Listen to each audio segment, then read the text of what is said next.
morning, or depending on when you're watching this, good afternoon, good evening, or good night. My name is Ross, and as always told out of Voice of Radio. So today, I'm here to tell you that berries are coming back to the Pokemon trading card game. That's right, ladies and gentlemen. We have got 2 berries, which are coming out in Sword and Shield. And yes, I know, that is only 2 berries. But come on, there's a lot of berries in the Pokemon video games. I feel fairly confident there's going to be a fair few berries coming in the Pokemon trading card game. So that's kind of nice. For anyone that's wondering, the last time we had a proper berry in the Pokemon trading card game, I'm not really counting Memory Berry because it's not really the same now, is it? Or if you want to count Memory Berry, that came out in Platinum, which came out in February 2009. 11 years before this comes out. So don't get me wrong, it was a long time ago, but really, as far as I'm concerned, the last proper berry was Unseen Forces. Now, in Unseen Forces, we got ourselves a Sitrus berry, and that launched in August 2005, which is basically 15 years before these berries. Make no mistake about, ladies and gentlemen, berries are back, and I am delighted about it. And we are getting Lumberry, and we're getting Sitrus Berry. Our translations, I should say, come from the lovely David Hockman over at limitlesstcg.com/translations. So I suppose the real question is here, let's start with Sitrus Berry.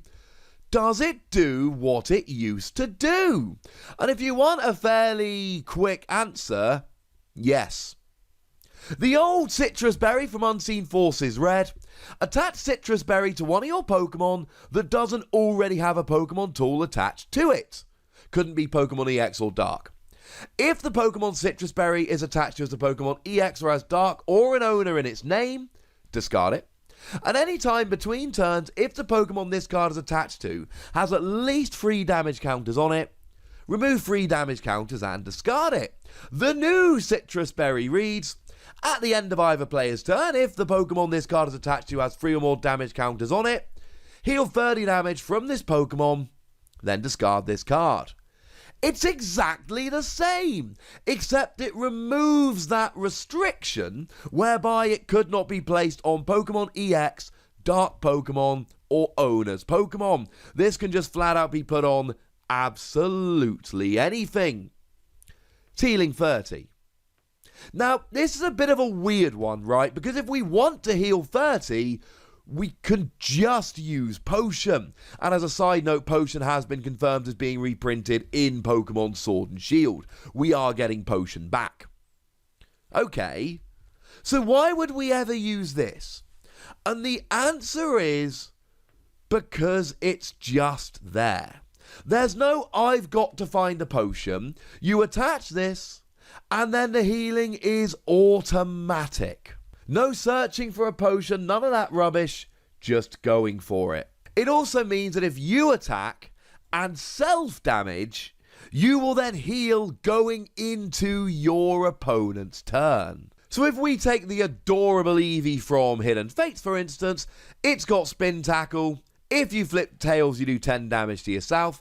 If that puts you up to 30 damage, you heal up rather nicely. Or maybe if you want a Pokemon that's likely to be attacking a bit more often, how about the Arcanine that came around in Unbroken Bonds? Very big attack.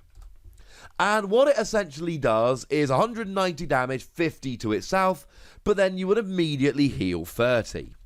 Now there is one Pokemon here where I think this is particularly relevant, and it is a Steelix from Lost Thunder. Bear with me here, the maths works nicely. Steelix from Lost Thunder, for a metal and free colorless energy, does 170 damage and then 50 to itself. It's got 180 HP, the attack brings it down to 130.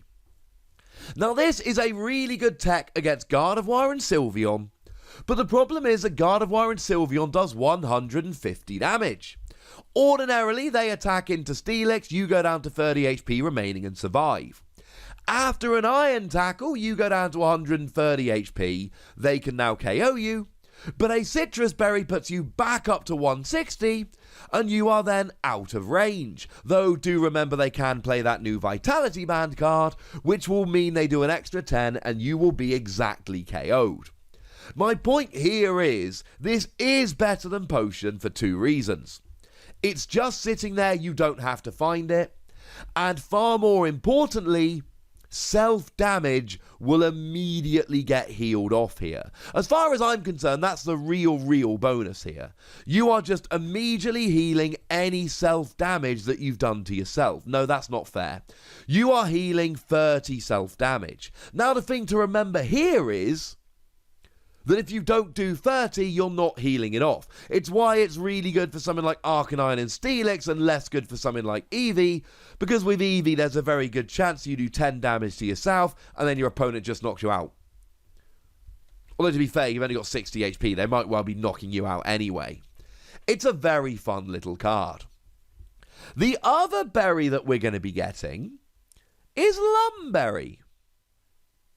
And what Lumberry does, it's a Pokemon tool that you attach, and if at the end of either player's turn, this Pokemon is affected by a special condition, you heal all special conditions from this Pokemon.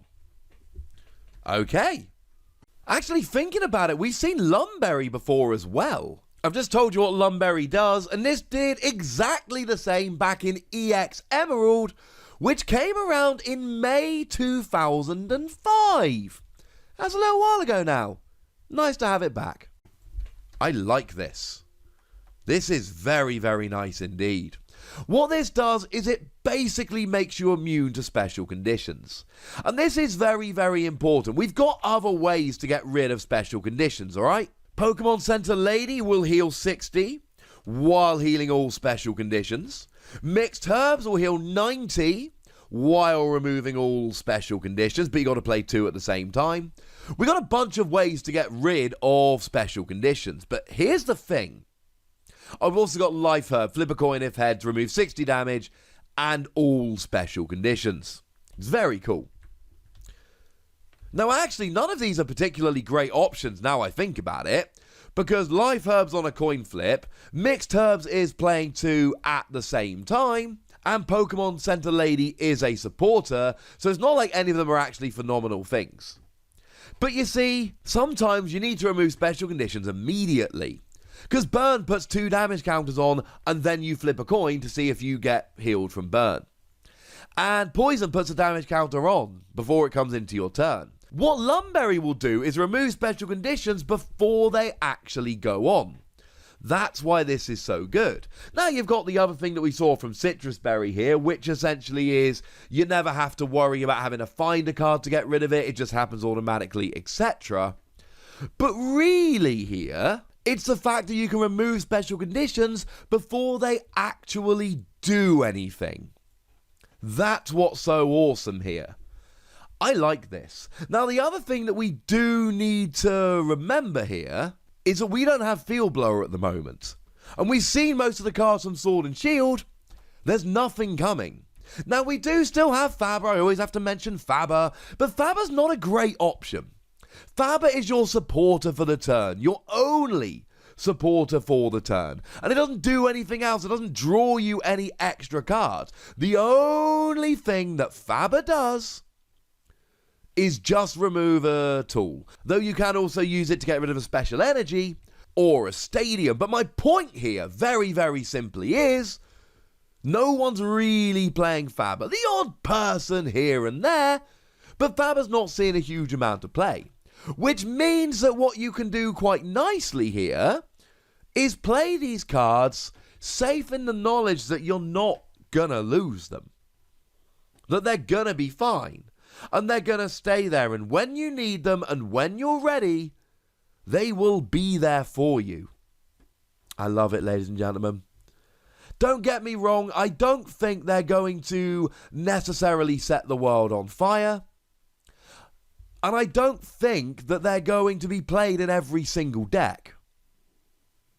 What I think is we are going to see quite a lot of decks that are playing these for very specific reasons, like the Steelix that I mentioned earlier. The kind of card where you go, you know what? If I'm playing this as attack against Gardevoir and Sylveon, I can use Sitrus Berry to make sure that I don't get immediately KO'd back, so I can take out 2 of them and win the game. Oh, so now my 4 energy tech, which is kind of a pain to get rolling incidentally, now I can take all 6 prizes in one go with it and not have to worry. That is a huge, huge difference. I adore this. I think it's a lot of fun.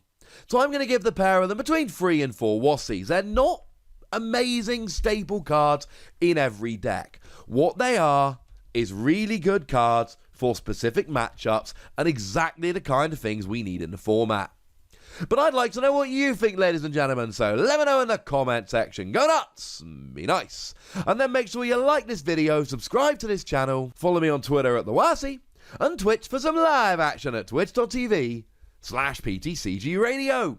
If you want to support the channel, get some bonus podcasts and all that, head on over to patreon.com/PTCGRadio, where you can do exactly that. And please do consider checking out youtube.com/WassiePlays, where you can find out about a whole bunch of games that don't even have Pokemon in.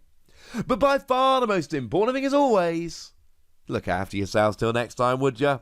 Thank you very much for watching. My name's Ross, and you've been watching PTCG Radio.